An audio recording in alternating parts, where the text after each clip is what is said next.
And now, Non, rien de rien. the news. Amis du Parti de Rien, bonjour. Voilà, ça fait 1 année et 6 jours ou quelques jours qu'il y a eu l'élection au Conseil d'État. C'était le moment, on pense, de faire le point, de voir ce qui s'est un peu passé, de voir les points forts, de reparler un peu de tous les sujets que j'avais évoqués pour voir s'ils ont évolué, en tout cas une partie, tenir au courant de l'évolution du Parti de Rien, voir s'il y a un futur, etc. Donc on va parler évidemment du compromis dynamique, on va parler de ce qui s'est passé en écologie, en environnement, et on va parler du gros dossier qui nous occupe depuis 1 année, le sujet principal du canton de Vaud, la fiscalité des entreprises, fiscalité des personnes physiques.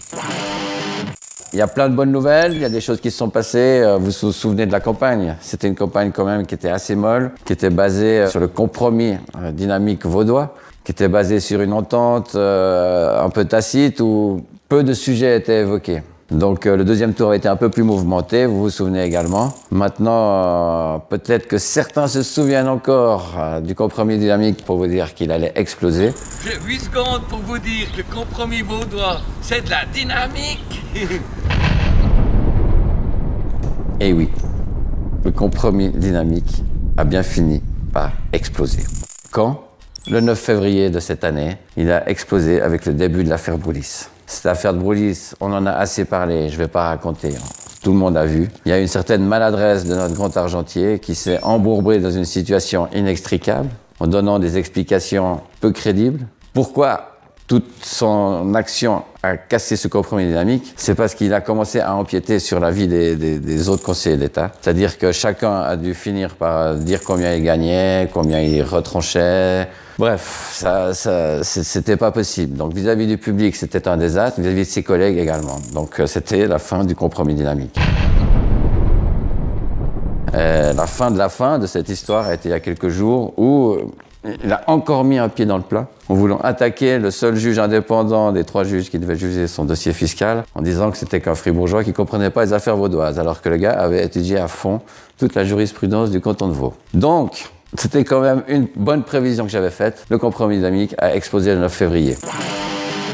Vous vous souvenez également, j'avais beaucoup évoqué le sort des paysans suisses, notamment le prix du lait. Là, il y a eu des bonnes évolutions en Suisse. Il y a eu des Suisses allemands qui ont commencé à faire un lait équitable il y a quelques mois. Et là, on a appris il y a quelques semaines que dans le canton de Vaud, il y avait des paysans qui avaient commencé à faire un lait qui s'appelle lait équitable, qui est disponible dans le grand géant Coop, mais qui est payé 70 centimes le litre. Donc, c'est pas mal, mais c'est pas assez. Comme unitaire, j'avais toujours dit, le Parti de Rien soutient un prix du lait à 1 franc le litre pour avoir une vie des paysans qui soit admissible.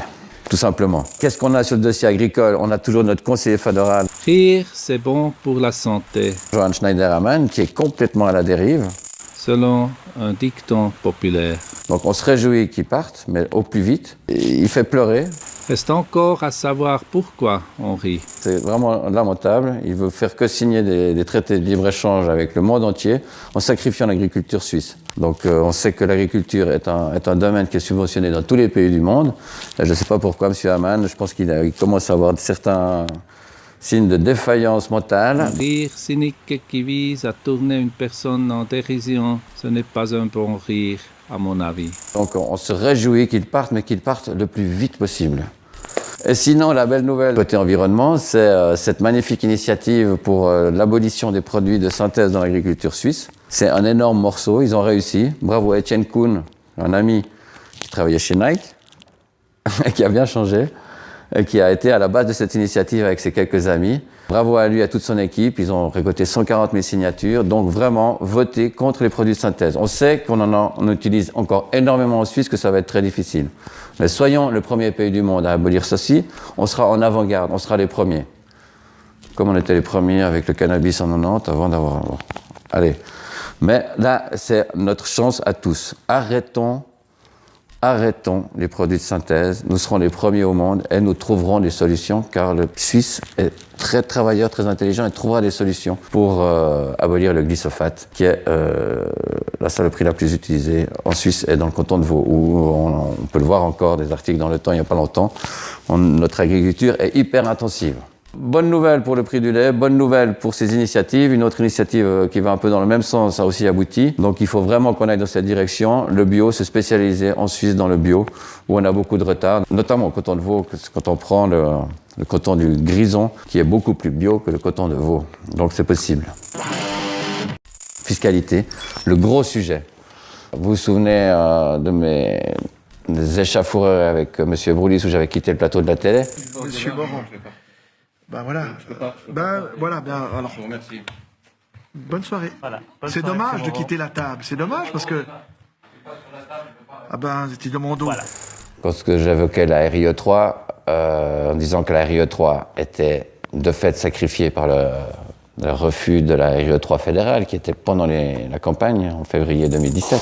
Les tutos. Qu'est-ce qui s'est passé? Le Conseil d'État s'est obstiné à vouloir maintenir cette RIE3 vaudoise. Dès janvier 2019, nous aurons la RIE3 vaudoise qui va s'appliquer. C'est-à-dire d'une part un taux d'imposition à 13,7 ou 8% pour les entreprises et d'autre part pas mal de suppléments d'aide sociale, notamment pour les familles, etc. Cette application forcée de cette RIE3 dès janvier 2019 a fait monter une levée de boucliers de la part de toutes les communes vaudoises qui vont avoir des pertes, car elles n'auront pas les compensations fédérales, car la RIE3 fédérale, qui s'appelle PF17, mais qui vient de changer de nom, je ne sais plus comment, n'a pas été encore décidée. Mais qu'est-ce que l'on voit maintenant avec cette RIE3 fédérale? On voit qu'elle ne prend pas la même direction que la RIE3 vaudoise, c'est-à-dire à financer les allocations familiales, mais qu'elle veut financer l'AVS. Donc, il me semble que dans le canton de Vaud, on va avoir la double pénalité sociale, c'est-à-dire que les employés et les employeurs vont beaucoup payer pour la RIE3 vaudoise et ils vont repayer encore pour l'AVS. Il faudra voir si tout ça ne fait pas que le canton de Vaud sera le canton qui a le plus de charges sociales, ce qui est au final pas très bon pour l'économie. On aura un taux très bas pour l'imposition des entreprises, mais on aura aussi une facture sociale qui va s'alourdir, car on aura les effets de la RIE3 vaudoise, plus la RIE3 fédérale au niveau de l'AVS. Évidemment que la position du Parti de Rien serait pour une augmentation des salaires plutôt qu'une augmentation des allocations sociales. Évidemment qu'on a aussi toujours dit que le taux de 13% pour les entreprises était exagérément bas. On critique souvent M. Trump qui a baissé de 35 à 23% ou à 25% les taux américains. Mais nous, on les a mis à 13%, c'est encore 10 points en dessous.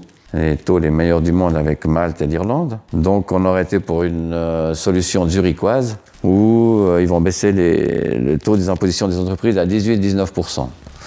Donc on se retrouve, ce que j'ai toujours dénoncé pendant la campagne électorale, avec d'un côté trop de cadeaux fiscaux donnés aux entreprises et de l'autre côté trop d'allocations sociales et trop de charges sociales pour les employés et pour les employeurs.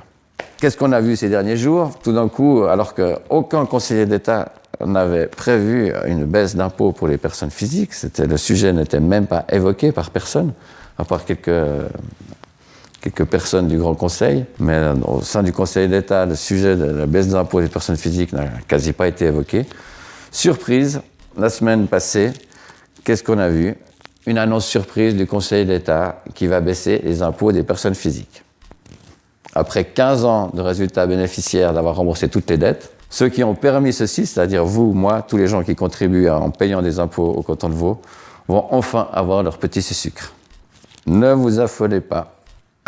C'est pas grand-chose.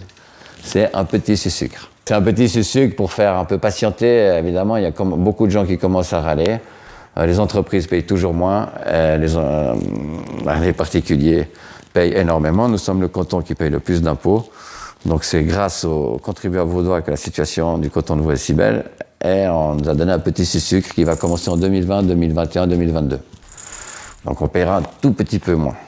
Mais évidemment, aucune des revendications du Parti de Rien pour réformer l'imposition des personnes physiques n'a été prise en compte. Notamment cet impôt sur la fortune qui grève l'argent, qui a un impôt comme ils avaient l'impôt sur les grandes fortunes en France, et qui est le plus haut de Suisse avec le canton de Genève, et qui fait que tous les résidents vaudois qui ont beaucoup d'argent, quand ils arrêtent de travailler et qu'ils n'ont plus de revenus, ils quittent le canton parce qu'ils croulent sous l'impôt sur la fortune.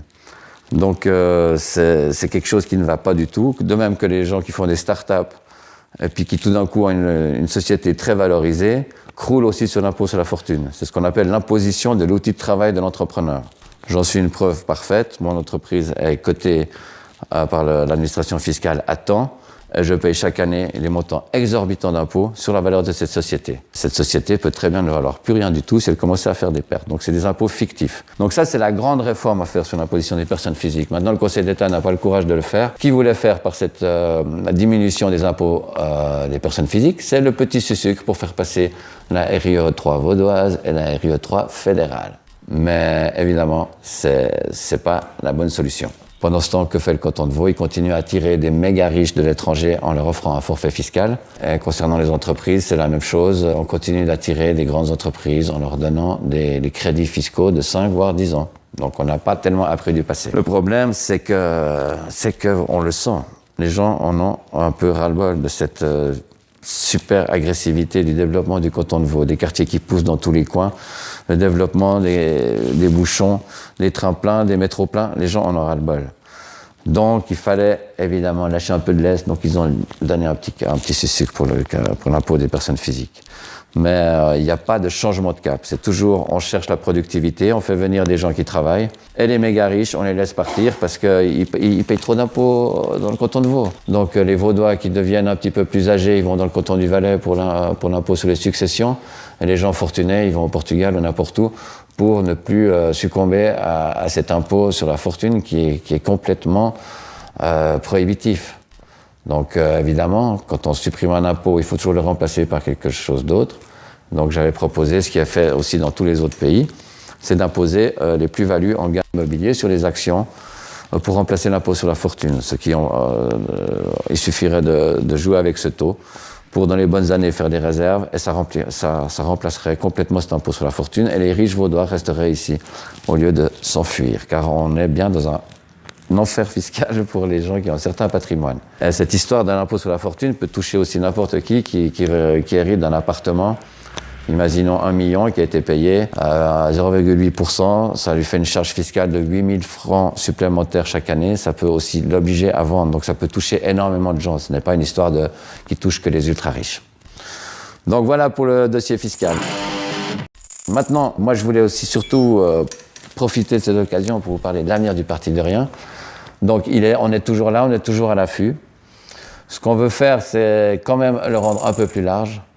Donc on va vous tenir au courant sur ce qui va se passer. On va aussi récolter vos témoignages, vos demandes, vos espérances, vos attentes par rapport à un parti comme le Parti de Rien. Voir si des gens seraient prêts à s'engager. Pourquoi pas, à s'engager pour les prochaines échéances électorales, qui seraient les échéances communales, les échéances à Berne ou les échéances au Conseil d'État. Donc tout ça, c'est évidemment de la musique d'avenir. On ne promet rien. L'important, c'est que le plaisir soit là, qu'on soit toujours à l'affût de ce qui se passe dans la politique vaudoise, où ça bouge quand même beaucoup.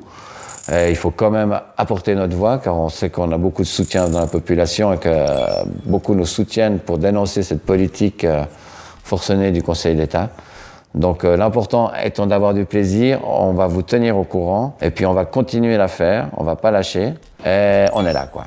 Donc merci beaucoup pour cette écoute. And now, À tout bientôt.